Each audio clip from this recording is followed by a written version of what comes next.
এই ভিডিওতে তুমি যা দেখছো এটা হচ্ছে পাতার আভ্যন্তরীণ আণবিক গঠন। এখানে জীবনের সবচেয়ে গুরুত্বপূর্ণ প্রক্রিয়া সালোক সংশ্লেষ ঘটছে।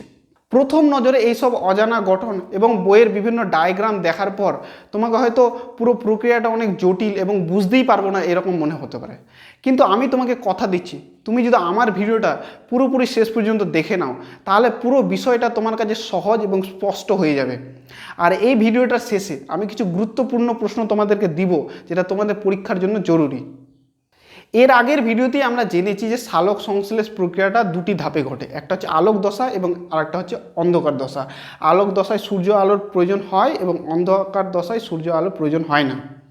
এখন আমরা একটি পাতার আভ্যন্তরীণ আণুবীক্ষণিক গঠন দেখব এবং তার বিভিন্ন অংশগুলির ব্যাপারে জানব।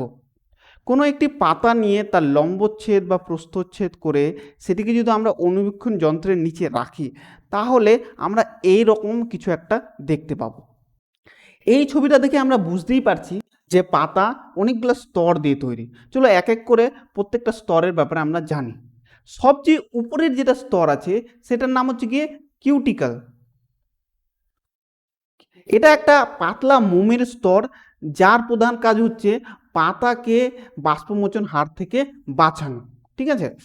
আর এই স্তরটার জন্যই পাতাগুলো কি হয়, হাইড্রোফোবিক হয়। হাইড্রোফোবিক মানে হচ্ছে গিয়ে পাতার মধ্যে তুমি যদি জল দাও তাহলে একটা জিনিস লক্ষ্য করবা যে পাতা ভিজে না সহজে, ঠিক আছে। এই পাতলা স্তরটার জন্যই হয়। এরপরেই দেখবা যে একটা মোটা স্তর পাতার উপর দিকেও আছে এবং নিচের দিকেও আছে। এই স্তরটার নাম হচ্ছে কি এপিডার্মিস। উপরের স্তরটার নাম হচ্ছে কি উচ্চ এপিডার্মিস এবং নিচেরটা হচ্ছে গিয়ে নিম্ন এপিডার্মিস। এদের কাজ হচ্ছে গিয়ে পাতার যে আভ্যন্তরীণ গঠন আছে সেটাকে রক্ষা করা, ঠিক আছে। তারপরে যে স্তর আছে সেটার নাম হচ্ছে গিয়ে প্যালিসেড মেসোফিল। সালোক সংশ্লেষ প্রক্রিয়াটা এইখানেই সম্পন্ন হয়। এখানে যে মেসোফিল কলাগুলো আছে তার মধ্যেই দেখবা ছোট ছোট ছোট ছোট দানাগুলো আছে, এগুলো হচ্ছে ক্লোরোপ্লাস্ট। ক্লোরোপ্লাস্টের মধ্যেই ক্লোরোফিল থাকে যেটার মাধ্যমে পাতা সালোক সংশ্লেষ প্রক্রিয়াটা সম্পন্ন করতে পারে, ঠিক আছে। এরপরের স্তরটা হচ্ছে কি স্পঞ্জি মেসোফিল।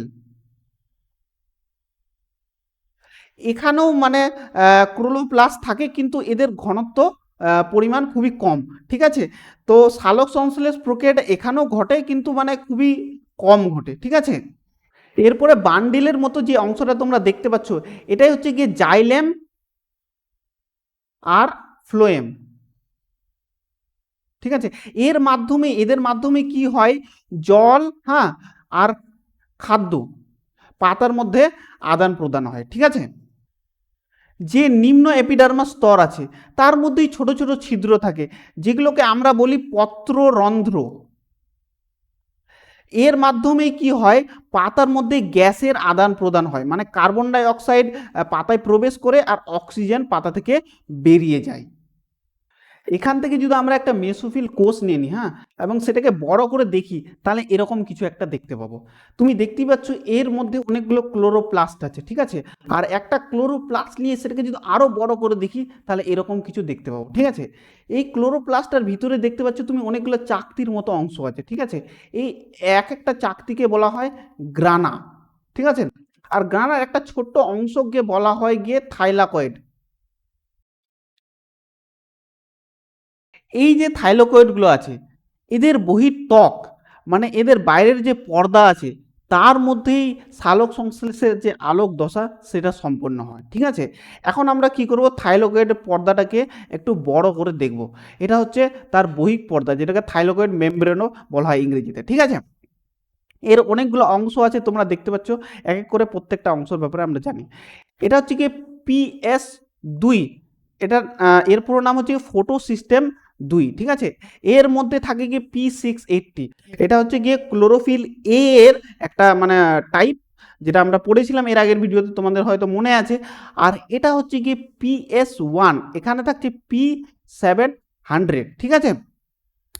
আর এইগুলো হচ্ছে বাকি যে অংশগুলো দেখতে পাচ্ছ এই গোল গোল অংশগুলো, এটা হচ্ছে এগুলো হচ্ছে গিয়ে ইলেকট্রন ট্রান্সফার চেন, ইলেকট্রন পরিবহন শৃঙ্খল। এদের মাধ্যমে কি হয়, ইলেকট্রন পিএস ওয়ান থেকে মানে PS2 থেকে এই চেনের মাধ্যমে PS1-এ যায়, তারপরে কি স্ট্রোমাতে চলে যায়, ঠিক আছে। তো এর যে বাইরের স্তরটা আছে সেটার নাম হচ্ছে গিয়ে স্ট্রোমা, ঠিক আছে। আর এর ভিতরের যে স্তর আছে সেটার নাম হচ্ছে গিয়ে লুমেন বা থাইলোকয়েড লুমেন, ঠিক আছে। আচ্ছা, আর এই রকম যে গোল গোল একটা চক্রির মতো অংশ দেখতে পাচ্ছ, এটা হচ্ছে কি এটিপি সিনথেস, এর মাধ্যমে এটিপি তৈরি হয়, ঠিক আছে।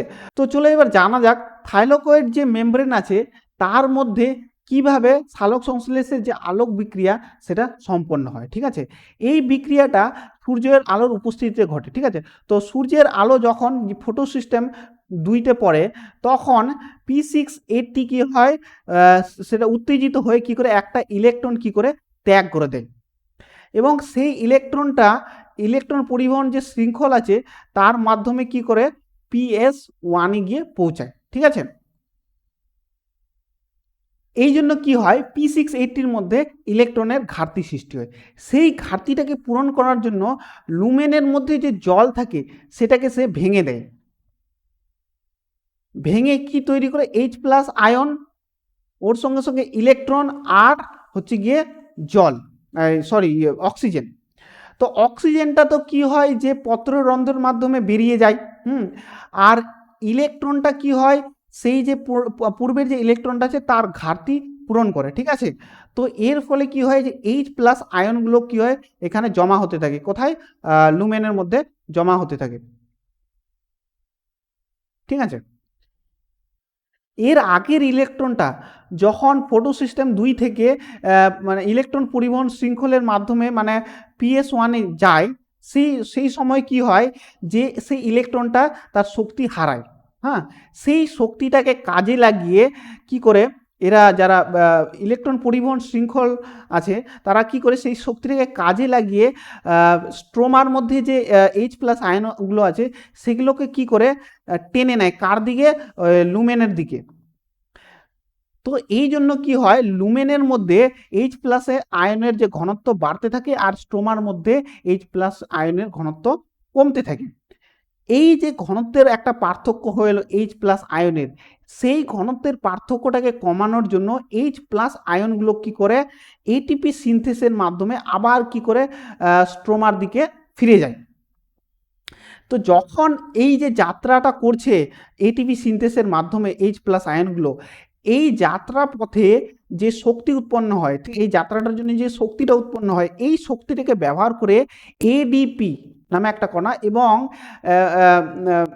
অজৈব ফসফেট একত্রিত হয় মানে যুক্ত হয়ে একটা মানে উচ্চ শক্তির একটা কণা এটিপি তৈরি করে অ্যাডোনিসিন ট্রাই ফসফেট, ঠিক আছে।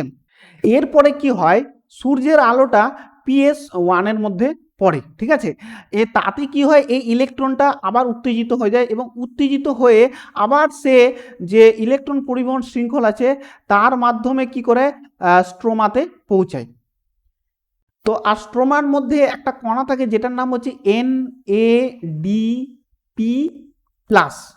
এই যে ইলেকট্রনের যে শক্তি এই শক্তিটাকে কাজে লাগিয়ে NADP+ এবং H+ আয়ন যুক্ত হয়ে যায়, যুক্ত হয়ে আর একটা উচ্চ শক্তির কণা তৈরি করে যার নাম হচ্ছে NADPH,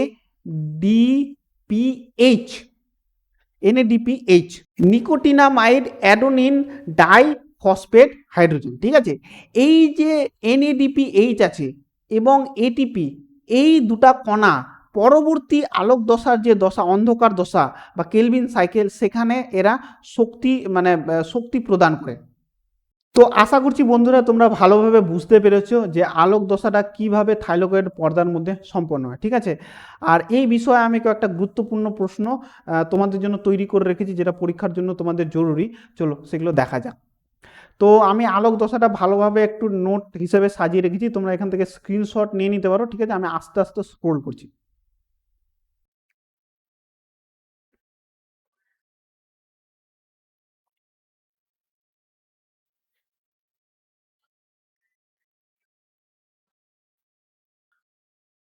তো আশা করছি তোমরা স্ক্রিনশট নিয়ে নিয়েছো। চলো কয়েকটা গুরুত্বপূর্ণ প্রশ্ন আমরা আলোচনা করে নিই।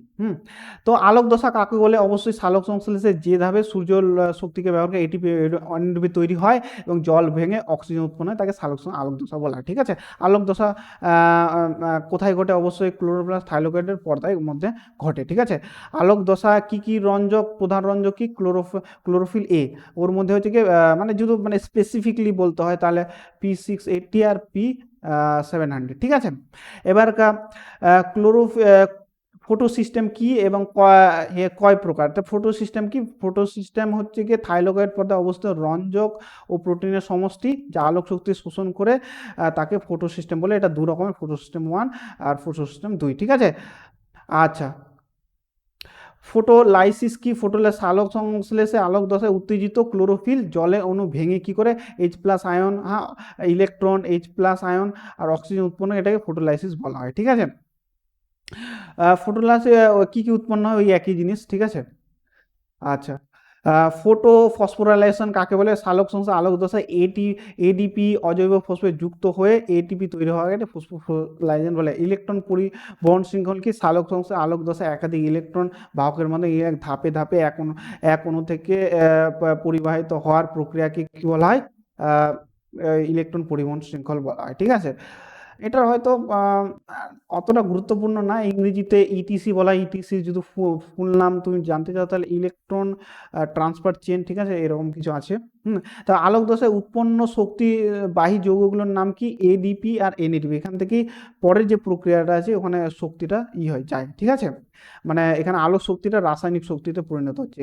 ঠিক আছে, আচ্ছা, সালোক দশার প্রধান কাজ কি? সালোক সংশ্লেষে আলোক দশার প্রধান কাজ হচ্ছে গিয়ে আলোক শক্তিকে রাসায়নিক শক্তিতে এটিপি এবং এনএডিপি রূপে আবদ্ধ করা, এটাই হচ্ছে প্রধান কাজ। ঠিক আছে, তো ভালোভাবে এগুলো জিনিস পড়ে নিও তোমরা। ঠিক আছে, এর পরের ভিডিওতে আমি অন্ধকার দশা মানে কেলভিন সাইকেল ওটাকে বুঝাবো। ঠিক আছে।